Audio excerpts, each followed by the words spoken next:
Gracias te damos, Padre, en este día tan hermoso, Señor. Y en este mes que estamos celebrando a las madres, Señor, te damos las gracias por sus vidas. Y gracias por todo el esfuerzo que han hecho, el sacrificio, Señor, para que nosotros pudiéramos estar aquí, Señor, en vida, Señor. Gracias por tantas bendiciones que nos das. Te pedimos que nos ayudes, Señor, en la exposición de tu palabra, Señor, que sea tu Espíritu Santo el que toque los corazones de las personas que escuchen este mensaje, Señor, y que también toque nuestras vidas, Señor, y que seamos mejores padres, mejores hijos, mejores abuelos. Gracias, Padre, en nombre de Cristo Jesús. Amén. Vamos a hablar de un tema sobre las mujeres. El tema se llama la importancia de las mujeres a la luz de la palabra de Dios.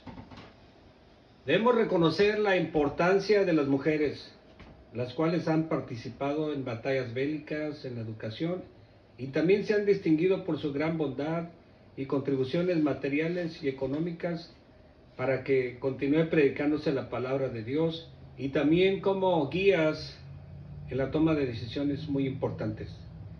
Las mujeres juegan un papel muy importante dentro de la sociedad. Vamos a ver un hecho histórico. En el primer siglo, vamos a ver cómo eran tratadas las mujeres en el primer siglo. Y vamos a ir a la Biblia y lo que dice el apóstol Pablo. Nos habla del papel tan importante de la mujer en el cristianismo primitivo. Y lo podemos ver en las cartas escritas entre 20 y 25 años después de la muerte y resurrección de Jesucristo. Estamos hablando como en el año 53 aproximadamente, donde comenzó la iglesia primitiva y la iglesia cristiana, que no se confunda con la iglesia romana. Esta iglesia es cristiana evangélica y la otra es cristiana romana, que muchos les llaman cristianos a los romanos, pero ellos son católicos romanos y nosotros somos cristianos evangélicos, y Pablo escribe al pueblo evangélico. Pablo nos menciona cómo era tratada la mujer dentro de la sociedad judía, griega y romana. El apóstol Pablo valora la intervención de las mujeres como personas muy capaces y preparadas para enseñar dentro del marco de la comunidad cristiana. El pensamiento del apóstol Pablo superó la discriminación que existía entre ambos sexos y dejó abolida la división social y racial. Lo podemos ver en la carta que les escribió a los Gálatas 3:28. Ya no hay varón y mujer, todos son uno en Cristo. Veamos lo que dice el libro de Génesis. Dice que Dios creó a la mujer como una ayuda idónea, perfecta para el hombre. Y lo podemos ver en Génesis capítulo 2, versículo 18. Se nos dice que no era bueno que el hombre estuviera solo. Dios creó a la mujer como ayuda adecuada para él. La mujer fue formada de la costilla del hombre, lo cual despierta en el hombre, o debería de despertar, un sentido profundo de admiración y comunión o comunicación con ellas. Hay una gran lista de mujeres colaboradoras del apóstol Pablo. Vamos a mencionar nada más unas cuantas, no vamos a mencionar todas porque nos llevaremos bastante tiempo. En el libro de los Filipenses 4, 2 y 3 nos habla de Evodia y Síntique. También encontramos en la carta a los Romanos, capítulo 16, versículos 13 al 15, entre las colaboradoras y colaboradores se menciona a 9 mujeres. Y ahora vamos a ver otras 2 o 3 mujeres más. Priscila y su esposo Aquila, formaron parte de los fundadores de la iglesia primitiva. Ayudaron al apóstol Pablo enseñando la palabra de Dios, también viajando y siendo de gran ayuda en cuestión monetaria, también disponiendo de su casa para las reuniones de los primeros cristianos evangélicos. Y es algo bien interesante. Si leemos el libro de los Hechos, nos habla cómo comenzó la iglesia cristiana, cómo ellos compartían, no había pobres, los que tenían 2 casas vendían una y daban el dinero a los apóstoles, y los apóstoles daban a los pobres, les daban de comer a las viudas, a los huérfanos. Es algo muy, muy hermoso que ya no se practica en la actualidad. Mucha gente utiliza el evangelio para hacerse millonario. Priscila, profesora valiente, cooperadora y líder de la iglesia primitiva. Priscila y Aquila, grandes amigos del apóstol Pablo, los cuales fundaron una iglesia en su casa. Priscila y Aquila enseñaron y prepararon a un hombre llamado Apolos, que más tarde se convertirá en un predicador elocuente, valiente al servicio de Dios. ¿Quiénes eran Priscila y Aquila? ¿Y qué significa el nombre de Priscila? Viene del griego que se llama Prisca, o Priscila, o el diminutivo Prisca. Significa antiguo o venerable. Pero antiguo no quiere decir que está vieja. Antiguo quiere decir con referencia a sabiduría, a conocimiento. Porque utilizamos esa connotación a una persona que tiene sabiduría, que tiene edad, ¿verdad? Esta persona tiene cierta edad y tiene bastante conocimiento, es muy sabio, ¿verdad? Así que no vayan a decirle vieja a las Priscilas, sino díganle sabia, inteligente. Su nombre se remota a la época romana, a menudo asociada con mujeres nobles, sofisticadas de la alta sociedad. Entonces, ese nombre no era para cualquiera, ese nombre era connotado para personas importantes. Priscila y Aquila eran un matrimonio judío cristiano del primer siglo, que conocieron al apóstol Pablo en Corinto, actual Grecia. Ellos eran de Roma, nada más que como andaban predicando, los mandaron para Corinto. Y Dios tenía propósitos. Ellos eran fabricantes de tiendas de campaña. Recordemos que en esos tiempos la mayoría de la gente vivía en casas de campaña. Los judíos lo hicieron por miles de años. Cuando vivieron en el desierto, cuando se establecieron en ciertas ciudades amuralladas, pero si usted puede ver documentales o películas, ve que tienen sus casas de campaña con sus alfombras muy lujosas, muy bonitas, pero eran casas de campaña. Y es lo que hacía Pablo y es lo que hacía Priscila y Aquila. Trabajaban y viajaban por el Imperio Romano como misioneros cristianos. La Biblia los reconoce, según Pablo, como colaboradores en Cristo Jesús y los que arriesgaron hasta sus vidas sirviendo a Dios y al apóstol Pablo.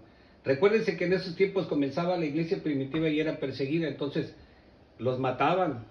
Tenemos a Esteban, el primer mártir de la iglesia primitiva. Y un dato muy importante, Priscila y Aquila abrieron las puertas de su casa para la reunión de la iglesia, enseñando a varias personas, incluyendo a Apolos, que habíamos mencionado, para que tuvieran mejor comprensión de la palabra de Dios.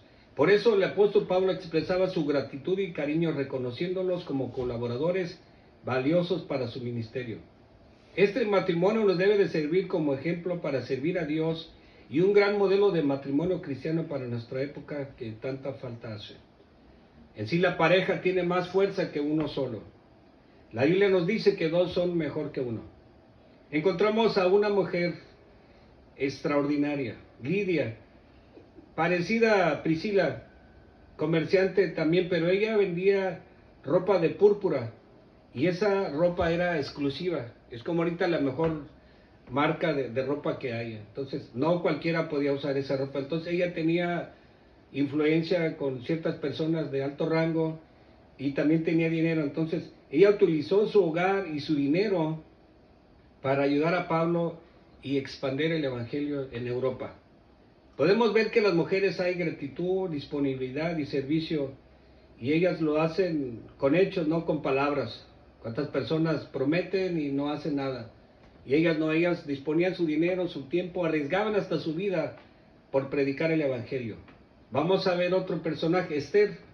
Esther se convirtió en la mujer que ganó el primer concurso de belleza en la historia primitiva. Por la gracia de Dios llegó a convertirse en la reina de Persia. Mujer valiente que arriesgó su vida para salvar toda una nación de una gran masacre. Dios le dio belleza, gracia e inteligencia para que pudiera proteger su pueblo. Esther 2:17. El rey le gustó más que todas las demás mujeres y ella se ganó su aprobación y simpatía, más que todas las otras vírgenes. Ahora, yo quiero que aquellos que no entienden el concepto de virgen, virgen no es esa persona que tenemos ahí es una estatua que la adora la gente. Ese no, la Biblia cuando habla de virgen es una persona que no ha conocido un hombre, que no ha tenido intimidades o relaciones íntimas con ella. Así es que el rey le puso la corona real y la proclamó reina de ese lugar. Esther 4:16. ¿Qué fue lo que hizo Esther para prepararse? Esther se preparó antes del concurso. Dice aquí en este pasaje, ve, reúne a todos los judíos que están en Susa y ayunen por mí, que no coman ni beban por 3 días y 3 noches. También yo con mis jóvenes ayunaré de igual modo. Después de esto iré a la casa del rey, aunque sea en contra de la ley, y si perezco, que perezca. Ahora recuerde que una persona no se podía presentar delante del rey, porque la mataban. Es como si usted se quiere meter a la Casa Blanca, lo van a matar. Así era. Pero ella arriesgó su vida con tal de salvar a su nación, porque iban a ser atacados y probablemente exterminados. Débora, profetisa y jueza que lideraba a Israel cuando no tenían rey. Bajo su liderazgo animaba al ejército a pelear contra los opresores.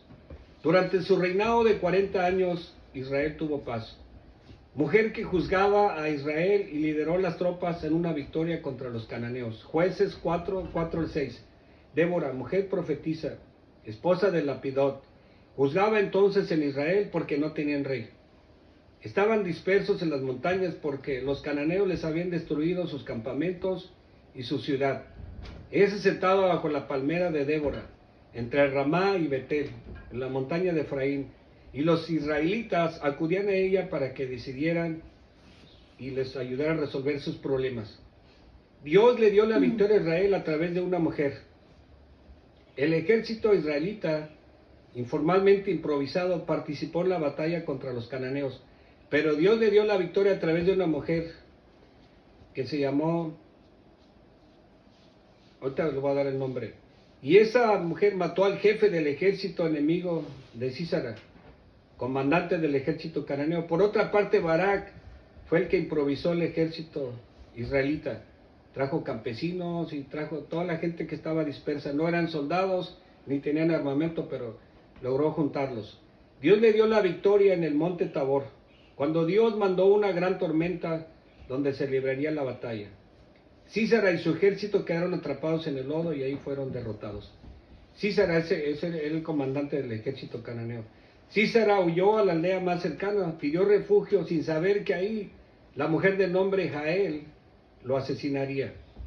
Cuando Sísara dormía en la casa de campaña donde le fue dado el refugio, Jael lo asesinó atravesándole una estaca de hierro en la cabeza, y así ganaron la batalla e Israel pudo tener paz por 40 años.